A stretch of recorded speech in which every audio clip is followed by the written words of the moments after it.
pas vous échapper, tuez-le! Tuez-le! Faites attention! Ne le laissez pas s'échapper! Arrêtez, braves gens.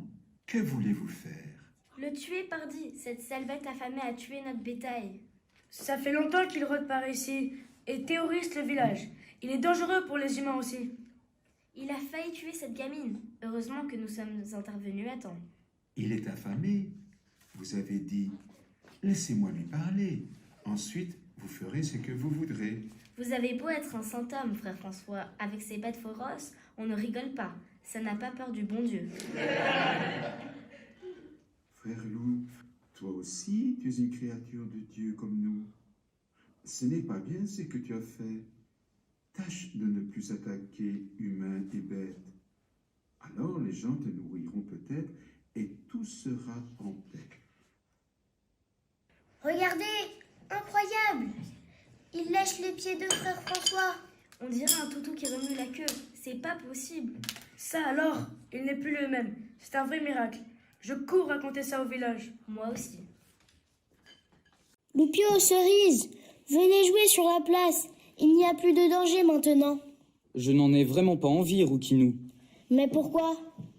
Parce que les enfants se moquent de moi. Voilà pourquoi. Ils disent que je suis orphelin et que je suis mal habillé. D'ailleurs, moi-même, je me trouve moche. Et moi alors, avec mes cheveux roux, tu crois qu'ils sont vraiment tendres avec moi? Moi non plus, je ne m'aime pas. J'ai les cheveux trop frisés. On dirait un mouton. Tout ça, c'est des bêtises. On ne va pas se laisser faire. Viens, Loupio. Plus tard. Comme tu veux. Tu sais où nous trouver. Frère François, ce que tu as fait tantôt m'a complètement troublé. Tu sais donc parler aux animaux? Oui, et parfois j'écoute aussi leurs conversations. D'ailleurs, je vais te raconter une histoire avec des animaux. En fait, c'est une chanson. Frère Loup, appelle frère Chien, il la connaît bien, lui. Frère Chien, voudrais-tu nous chanter la chanson des animaux qui croient qu'ils ne sont pas beaux? Volontiers.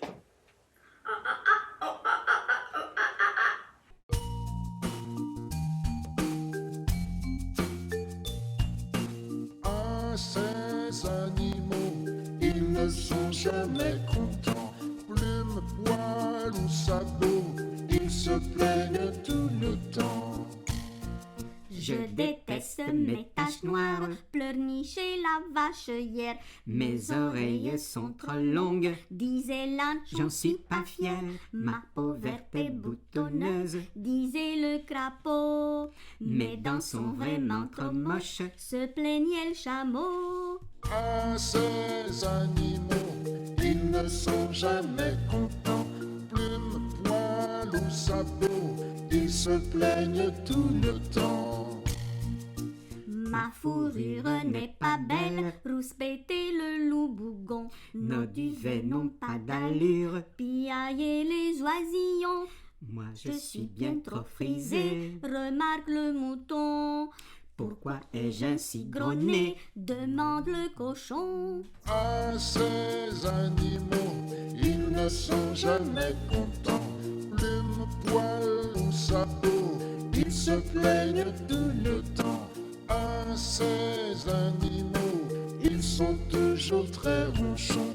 Les petits, les gros, nous les aimons comme ils sont. C'est marrant. On dirait que les animaux sont un peu comme nous. C'est vrai, Loupio. Les gens ne sont pas toujours contents de ce qu'ils sont, et ils se font du mal inutilement. Mais aux yeux de Dieu, chacun est différent et unique. Chaque être est précieux. C'est justement parce que nous avons des dons et des talents différents que nous pouvons nous compléter réciproquement et vivre en harmonie. En harmonie, dis-tu? Oui, c'est vrai. Il suffit de regarder autour de soi pour admirer cette harmonie. Dans la nature, tout est beau et magnifique. Le soleil, le vent, le sable. L'eau, le feu, les étoiles, l'univers entier glorifie la grandeur de Dieu. Nous aussi, cher Loupio, nous pouvons louer Dieu pour la création. Dis-moi comment, s'il te plaît. Laudato si, omni Signore, laudato si.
Je ne comprends pas comment Dieu a pu créer tout l'univers. Alors Dieu est immense. C'est vrai, mais il est aussi tout petit.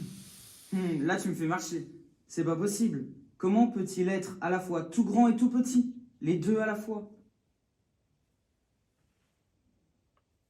Pourtant, c'est comme ça. Il est descendu au milieu de nous, pour toi, pour moi, pour les enfants qui nous regardent. Un jour, Dieu a envoyé son Fils sur notre terre, et il est né de la Vierge Marie.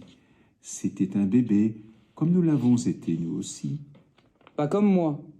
Lui, il est né sûrement dans une belle villa avec de beaux jouets. Pas du tout. Il est né pauvre, et ses parents l'ont mis dans une mangeoire. Là où mangent les animaux. Oui. Et il a habité dans une grotte, comme celle-ci par exemple. Noël approche. Nous pouvons d'ailleurs installer une crèche. Ici même. Ici et partout dans le monde. Partout, les gens reçoivent le Christ. Tu veux que je te raconte l'histoire de Noël? Oh oui, oui. En fait, ce n'est pas seulement une histoire, tu sais. Ça se passe aussi en nous, dans notre cœur. C'est pourquoi c'est aussi une prière. Voilà, nous allons appeler le Seigneur Jésus. Viens, Seigneur Jésus. Voulez-vous l'appeler, vous aussi, les enfants? Viens, Seigneur Jésus. Viens, Seigneur Jésus.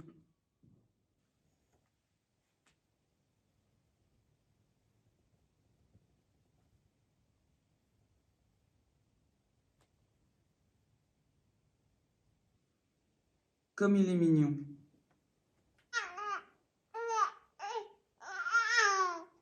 Est-ce que je peux m'approcher, moi, aussi? Je ne lui ferai pas du mal, frère François. Je le sais. Jésus régnera. Le loup et l'agneau habiteront ensemble et un petit enfant les gardera. C'est ce que nous dit la Bible. Venez vous aussi, les autres animaux, toi la vache, toi l'âne. Votre place est dans la mangeoire, à la crèche.